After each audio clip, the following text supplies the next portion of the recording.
ऋषिः अनुष्टुप् छन्दः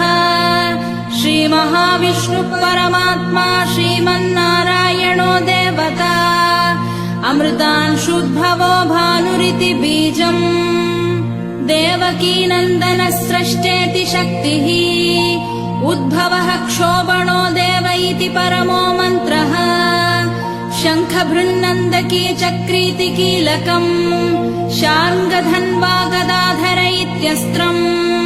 रथाङ्गपाणिरक्षोभ्य इति नेत्रम् त्रिसामा सामगः सामेति कवचम् आनन्दम् परब्रह्मेति योनिः ऋतुः सुदर्शनः काल इति दिग्बन्धः श्रीविश्वरूप इति ध्यानम् श्रीमहाविष्णुप्रीत्यर्थे सहस्रनाम जपे विनियोगः ध्यानम् क्षीरोदन्वत्प्रदेशे शुचिमणिविलसत्सैकते मौक्तिकानाम् मालः क्लुप्तासनस्थस्फटिकमणिनिभैर्मौक्तिकैर्मण्डिताङ्गः शुभ्रैरभ्रैरदभ्रैरुपरि विरचितैर्मुक्तपीयूषवर्षैः आनन्दीन पुनीयादरिनलिन गदा शङ्खपाणिर्मुकुन्दः भूः पादौ यस्य नाभिर्वियदसुरनिलश्चन्द्रसूर्यौ च नेत्रे कर्णावाशा शिरोध्यौर्मुखमपि दहनो यस्य वास्तेयमब्धिः अन्तस्तम् यस्य विश्वम् सुरनरखगो भोगि गन्धर्वदैत्यैः चित्रम् रम्यते तम् त्रिभुवनवपुषम् विष्णुमीशम् नमामि। ॐ नमो भगवते वासुदेवाय। शान्ताकारम् भुजगशयनम् पद्मनाभम् सुरेशम् विश्वाधारम् गगनसदृशम् मेघवर्णम् शुभाङ्गम् लक्ष्मीकान्तम् कमलनयनम् योगिहृद्ध्यानगम्यम् वन्दे विष्णुम् भवभयहरम् सर्वलोकैकनाथम् मेघश्यामम् पीतकौशेयवासम् श्रीवत्साङ्कम् कौस्तुभोद्भासिताङ्गम् पुण्योपेतम् पुण्डरीकायताक्षम् विष्णुम् वन्दे सर्वलोकैकनाथम् नमः समस्तभूतानामादिभूताय भूभृते अनेकरूपरूपाय विष्णवे प्रभविष्णवे सशङ्खचक्रम् सकिरीटकुण्डलम् सपीतवस्त्रम् सरसीरुहेक्षणम् सहारवक्षस्थलशोभिकौस्तुभम् नमामि विष्णुम् शिरसा चतुर्भुजम्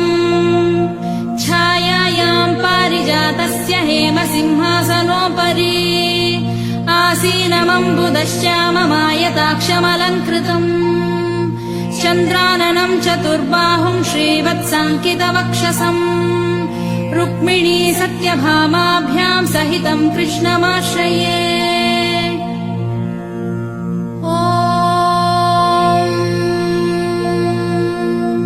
विश्वम् विष्णुर्वषट्कारो भूतभव्यभवत्प्रभुः भूतकृद्भूतभृद्भावो भूतात्मा भूतभावनः भूतात्मा परमात्मा च मुक्तानाम् परमागतिः अव्ययः पुरुषः साक्षी क्षेत्रज्ञोऽक्षर एव च योगो योगविदान्नेता प्रधानपुरुषेश्वरः नारसिंहवपुः श्रीमान् केशवः पुरुषोत्तमः सर्वः शर्वः शिवस्थाणुर्भूतादिर्निधिरव्ययः सम्भवो भावनो भर्ता प्रभवः प्रभुरीश्वरः स्वयम्भूः शम्भुरादित्यः पुष्कराक्षो महास्वनः अनादिनिधनो धाता विधाता धातुरुत्तमः अप्रमेयो ऋषिकेशः पद्मनाभो वरप्रभुः विश्वकर्मा मनुस्त्वष्टास्थविष्ठस्थविरो ध्रुवः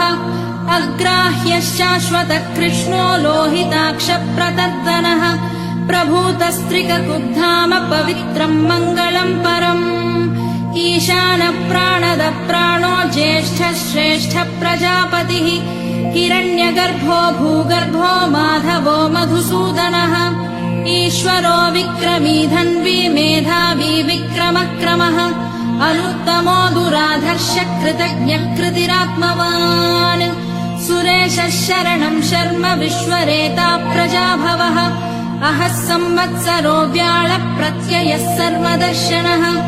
अजः सर्वेश्वरः सिद्धः सिद्धिः सर्वादिरच्युतः वृषाकपिरमेयात्मा सर्वयोगविनिःसृतः वसुर्वसुमनः सत्यः समात्मा संमितः समः अमोघः पुण्डरीकाक्षो वृषकर्मा वृषाकृतिः रुद्रो बहुशिरा बभ्रुर्विश्वयोनिः शुचिश्रवाः अमृतः शाश्वतस्थाणुर्वरारोहो महातपाः सर्वगः सर्वविद्भानुर्विश्वक्सेनो जनार्दनः वेदो वेदविदव्यङ्गो वेदाङ्गो वेदवित्कविः